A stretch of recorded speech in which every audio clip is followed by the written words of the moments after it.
Check this out, guys. New York City chain stores retreat in New York after a brief pandemic comeback. So we're seeing a lot of stores in New York City suddenly deciding to just simply shut down. Okay, they can't take this anymore. It's getting worse every single day. Opening business in New York City is basically playing the purge. If you look at some of these chain stores, there are constant robberies, a lot of theft, and it's very, very difficult to operate any sort of business in New York City. Now, check this out. East Harlem Target is now closing down. It's one of 9 stores closing down across the U.S. Even Target is like some of our biggest cities in the U.S. There is so much shoplifting. Employees are not safe at all. And guess what? The business is great. Don't get me wrong. But when you have hundreds of people shoplifting literally every single day, these stores' profit margins are not high, right? You could sell 100 items and you have 2 people shoplift and you're back on break even. You're not even making any money. So look at this. It's a surprise move by the retail giant by closing down in East Harlem. Now, basically saying theft and crime are to blame. Newark officers said they've been taking several measures to protect this Target in Harlem and are speaking out about the sudden decision. They're honestly kind of shocked to see, despite more police presence, the Target is still shutting down. Now, a few things to keep in mind. In New York City, it's really weird. Okay, most of the time, the cops don't really check if they're shoplifting. Usually, they're kind of stationed outside. So, if you ask me, this Target is still losing a lot of money. And do you really want to operate a business where you have to have cops around 24/7? You're forced to close early every single day. And you're really, really fearful if your employees are getting hurt. Because if the Target employees get hurt, guess what? It's coming out of Target's paycheck. This is not a place for big chains to open restaurants, to open stores, let alone small local businesses that are owned by a single person. Those people have already long been gone. Okay, many small businesses in the U.S. have been destroyed by many of these laws where they're like, oh, you could shoplift $1,000 and it's just a misdemeanor at most. That's what's happening in many U.S. cities. Look at this. New York shoplifting is up a 64 whopping percent.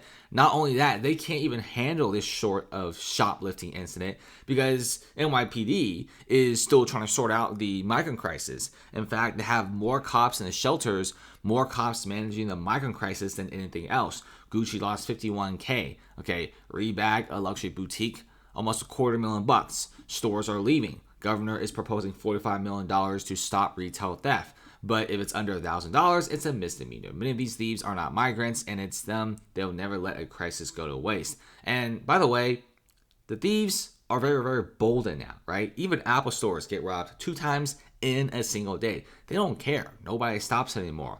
And a lot of times, NYPD got their hands full. And also a lot of times, NYPD just doesn't care either. So far, at the end of the day, New York City is becoming the purge every single day.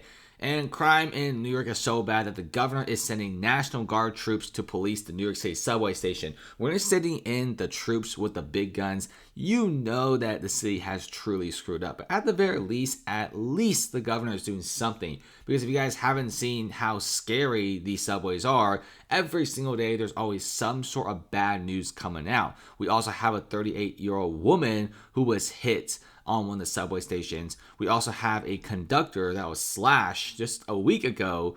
And basically the conductor said that he's never going underground again. He's absolutely done. He's never doing this again. He's quitting his job. And many other conductors are also fearful of their lives. So some New Yorkers are very mad that they're sitting in the National Guard and also 250 state troopers in some of these subway stations. Now, yes, some people are mad, and some people are also mad that New York basically got their subways turned into TSA checkpoints. But seriously, give it a couple weeks, give it 3 weeks, and I guarantee you crime is going to decrease by double-digit percentages. Okay, like I said in every video, if New York doesn't do any sort of super crazy, drastic change, it's just going to be the same old bad place over and over again. Okay, yes, this is very drastic. This is a little bit worrisome. You're sending troops in the subways, like when the world's going on. But honestly, something like this may actually get New York back on its feet, which is what a lot of people are saying. So you got one side saying it's unnecessary, the other side saying it's absolutely necessary. And with the shoplifting incidences being at an all-time high, New York City, many of its chain stores are leaving. Can New York come back from this sort of situation? We don't really know, right? This is one of the situations that we're seeing in every city in the US, especially some of the coastal cities. Let's see what happens. And plus, guys, it's 2024. Do you have to open your business in New York City? There's so many other better cities in the US which they operate normally without any sort of crazy stuff or a sanctuary status. You could go to several other cities in the US and make money. You don't have to go to New York City anymore. Thanks for watching, guys.